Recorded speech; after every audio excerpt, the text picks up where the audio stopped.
So today I've decided to go to Trenton because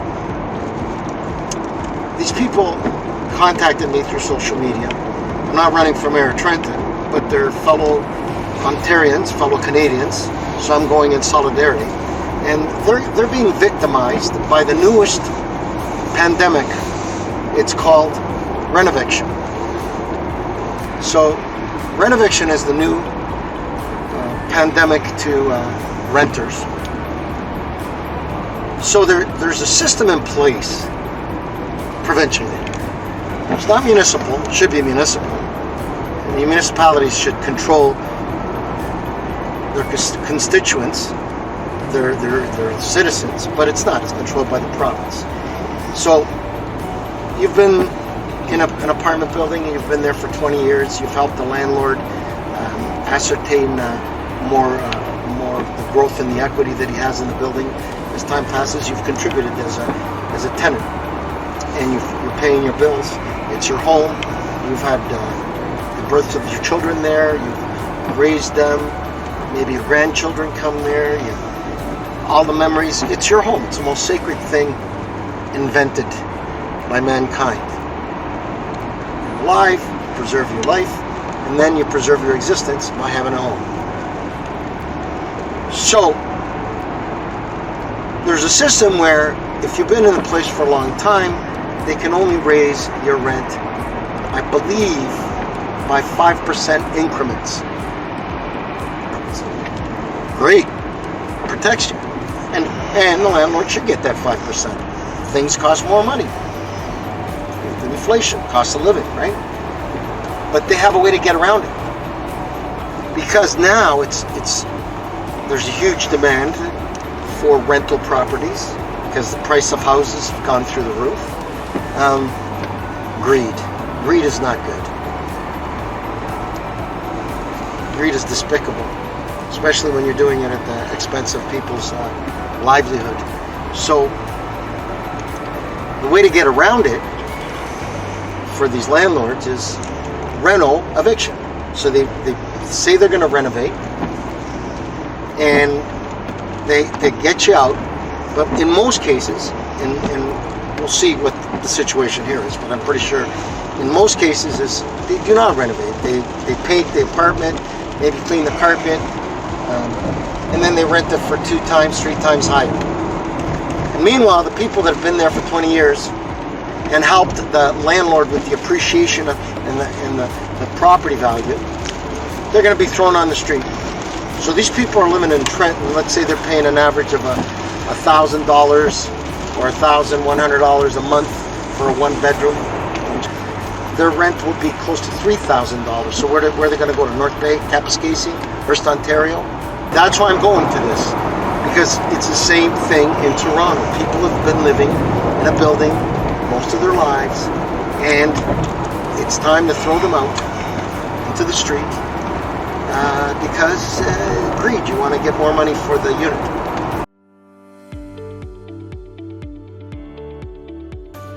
And you've been here 14 years now? Yes. And this is your home? Yes. Do you want to move? No. I love it here. I enjoy this place. You don't mind me asking, how old are you?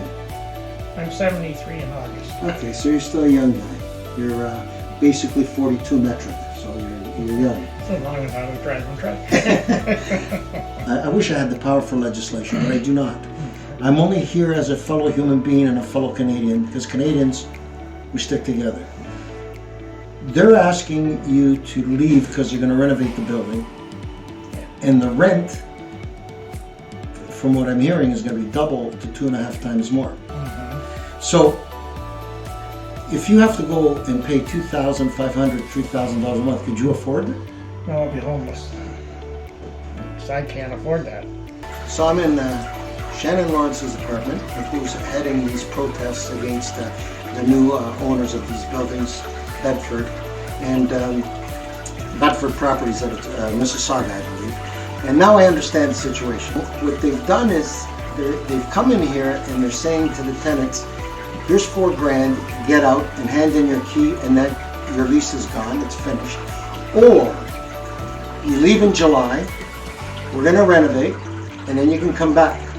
And if I'm understanding this correctly, and jump in, they're hoping that once you go to another place and you settle and you move in and you sign a 1-year lease, Well, you ain't coming back. that's exactly it, Frank. But you can come back at the same amount. Well, and I mean, by law, you're supposed to be. It's called the right to first refusal.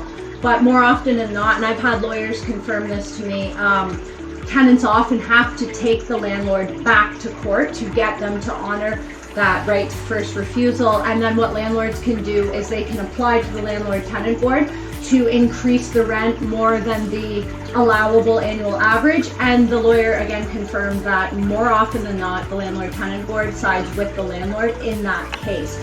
Has Bedford Properties put in building permits and renovation permits into the city? No, they haven't. And the funny thing is, the whole premise of these N13 notices, we must be evicted because the renovations, now apparently these buildings have been in disrepair for years, allegedly, according to that. It's not your fault, though. Well, no, but they're not in disrepair. The thing is, the whole premise was that we need to be evicted because the renovations are so extensive that building permits are needed. They don't have permits. There's nothing, unless you're going to put the bathroom or the kitchen in and vice versa, you don't need permits. So it's what's called a bad faith eviction. Now, a 1-bedroom apartment here rent would go for the existing tenants $800 or $900 a month. Now Bedford's renting them out for starting at $2,000 for a 1-bedroom apartment. How much are you paying right now? I pay $1,037, and that's the only reason I can afford to live in this town. Can you afford the $2,000? No, oh no, a 2-bedroom will go up to $2,800 a month. I can't afford that. I came here in solidarity as a Canadian, as an Ontarian, to help you and voice and hopefully help in some way with my energy.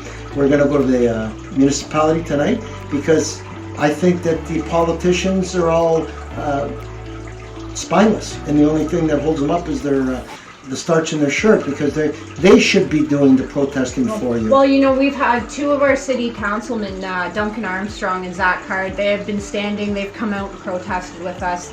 But they need to speak to the Premier's office. They're doing what they can. I know our municipality has tried to reach out to the Premier, but I mean, whether you get a call back's another thing. I myself have tried to reach out to the Premier, and well, we're going to do our best to open the flashlight on this, and I wish you nothing but the best. Thank you, Frank. Thank you. And thank you again for everything you're doing. Thank you, Councillor Card and Councillor Armstrong, for coming with us to Toronto on Monday. We really appreciate your support.